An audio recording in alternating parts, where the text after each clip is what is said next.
Hello everybody, आज हम discuss करेंगे फेबल्स एंड पैराबल्स।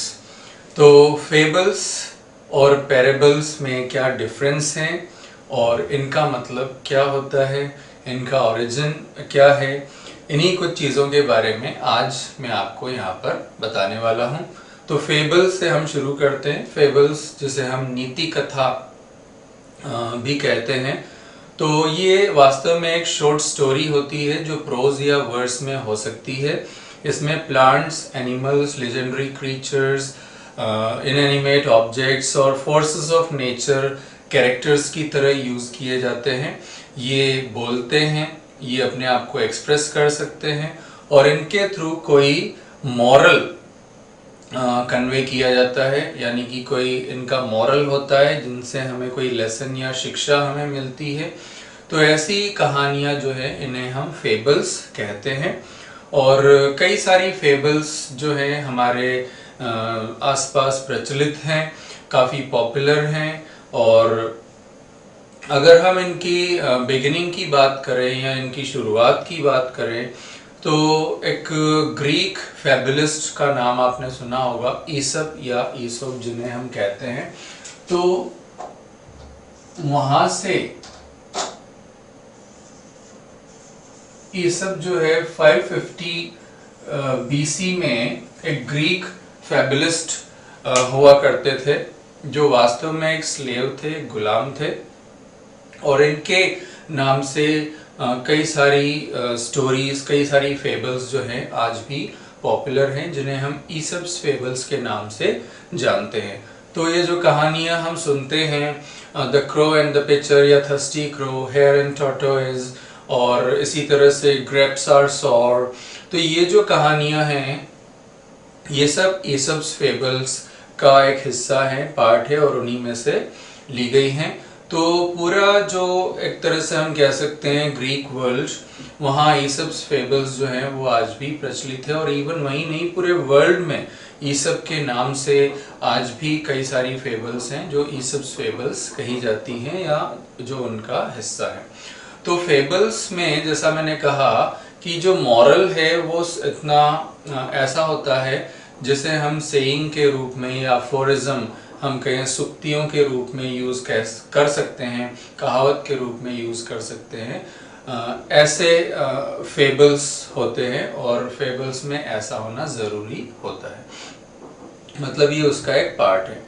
इसी तरह से अगर हम अफ्रीकन कल्चर की बात करें तो अफ्रीका में भी फेबल्स का एक ट्रेडिशन, एक कल्चर रहा है। और दूसरी इम्पोर्टेंट बात जो फेबल्स के बारे में है, इनका लिटरेरी ट्रेडिशन कम रहा है या लिटरेरी ट्रांसमिशन कम रहा है, मतलब लिखित रूप में फेबल्स कम प्रचलित हुई है और ऑरली इनका ट्रांसमिशन ज़्यादा हुआ है। आज भी हम देख सकते हैं कि फेबल्स जो हैं वो ऑरली ज़्यादा फैलती हैं। जो कहानियाँ हैं, कौवा प्यासा कौवा और इसी तरह से खट्टे अंगूर, तो ऑरल वे में ज़्यादा पॉपुलर हैं और ज़्यादा प्रचलित हैं, फैली हैं।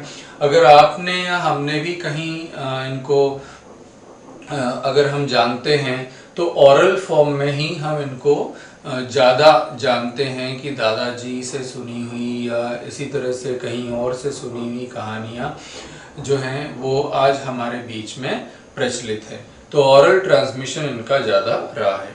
तो अफ्रीका की मैं जो बात कर रहा था तो वहाँ भी इसका एक ऑरल कल्चर रहा है, स्पेशली ग्रैंड पेरेंट्स जो कि काफ़ी रिस्पेक्टेबल होते हैं वहाँ पर। वहीं नहीं, all over the world her culture में ग्रैंड पेरेंट्स को एक स्पेशल रिस्पेक्ट मिलती है। तो उनका पोस्ट रिटायरमेंट ये काम होता था कि वो अपने ग्रैंड चिल्ड्रन को कहानियाँ सुनाते थे और उन्हीं के फॉर्म में ये कई सारी कहानियाँ जो हैं वो अफ्रीका में प्रचलित हुई या चलती हैं। तो अब इसी के साथ में, इसी लाइन में हम वहाँ अफ्रीकन कल्चर में जो फैबुलिस्ट हैं जिनका नाम है जोएल चैंडलर हैरिस। तो जोएल चैंडलर हैरिस, ये बीसी की बात है, और अफ्रीकन कल्चर में जैसा मैंने कहा जोएल चैंडलर हैरिस। तो जोएल चैंडलर हैरिस ने कई सारे फेबल्स को हम कहें कि कंपाइल किया, एंथोलॉजाइज किया और अंकल रीमस के नाम से इन्होंने लिखा। तो अंकल रीमस के नाम से इन्होंने ब्रेयर फॉक्स, ब्रेयर रैबिट, इस तरह की जो कहानियां लिखी, जो फेबल्स लिखी, वो आज भी प्रचलित है। ब्रेयर रैबिट वगैरह, तो ये जो इनके कैरेक्टर्स हैं वो काफ़ी प्रचलित है, काफ़ी फेमस है और आज भी जाने जाते हैं और इनके बारे में पढ़ा या सुना जाता है। अगर तो इस तरह से मतलब इन्होंने एक तरह से African American culture of fables जो है वो इन्होंने आगे बढ़ाया।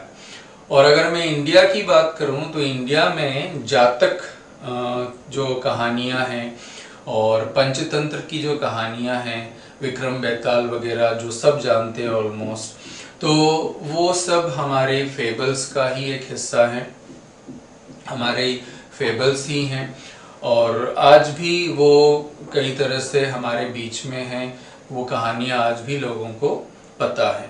तो हमारी जो फेबल्स हैं, मतलब इंडिया की जो फेबल्स हैं, वो जातक कहानियाँ और पंचतंत्र की कहानियों के नाम से हैं। इसी तरह से और इवन जो रामायण और महाभारत है उनमें भी साइड स्टोरी या बैक स्टोरी के रूप में कई सारी फेबल्स उनमें भी हैं, उनका भी हिस्सा हैं। अगर हम यूरोप की बात करें तो यूरोप में 16th सेंचुरी में फेबल्स का एक ट्रेडिशन हुआ और ये जो ट्रेडिशन था वो जीन नाम के जो फेबलिस्ट हैं वो लेकर के आए थे और उन्होंने कई सारी फेबल्स जो हैं उनको एंथोलॉजाइज किया या उनको कंपाइल करके उन्होंने यूरोप में इस ट्रेडिशन को कंटिन्यू किया और ये बात है 16th सेंचुरी की। तो इस तरह से फेबल्स जो हैं आज भी हमारे बीच में प्रचलित हैं और कई फॉर्म में ये चल रही हैं। और आज की अगर मैं मॉडर्न टाइम्स की बात करूं तो मॉडर्न टाइम्स में फेबल्स को ट्रिवियलाइज कर दिया है, केवल बच्चों तक इसे सीमित कर दिया है या बच्चों की किताबों तक इसे सीमित कर दिया है।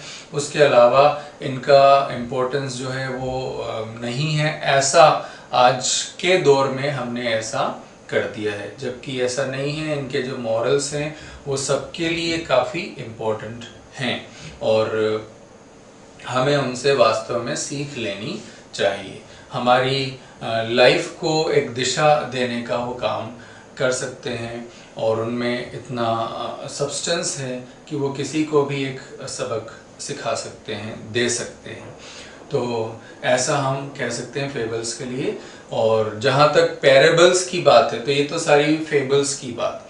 जहाँ तक पैरेबल्स की बात है तो पैरेबल्स में और फेबल में जो डिफरेंस है वो केवल इतना होता है कि पैरेबल में कोई नेचुरल ऑब्जेक्ट या प्लांट या कोई इस तरह का इनएनिमेट ऑब्जेक्ट नहीं होता। जैसा कि फेबल में मैंने कहा कि किसी भी इनएनिमेट ऑब्जेक्ट या प्लांट या एनिमल को हम पावर ऑफ डायलॉग दे सकते हैं, यानी कि वो कैरेक्टर की तरह हो सकता है।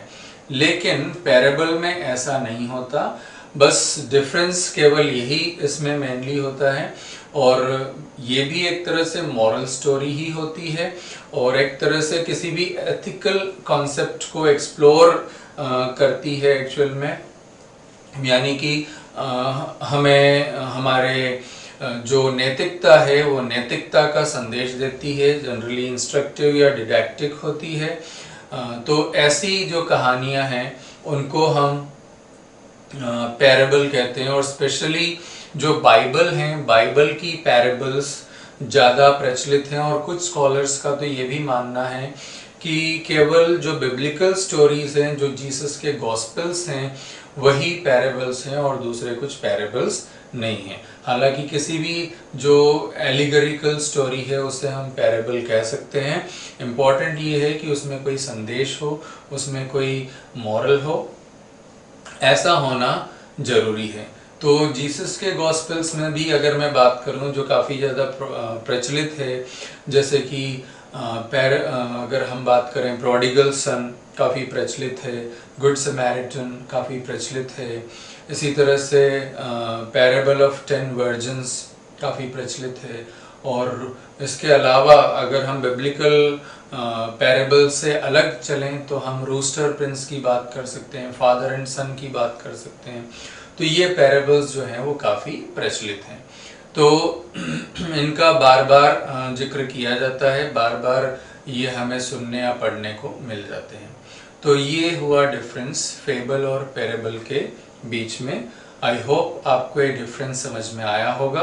तो इसी तरह से ये जो फेबल्स हैं, कुछ पैराबल्स भी मैं आपके लिए लेकर के आऊँगा जो कि काफ़ी प्रचलित है। तो उसके लिए आप देखते रहिए और जुड़े रहिए। तब तक के लिए थैंक यू वेरी मच।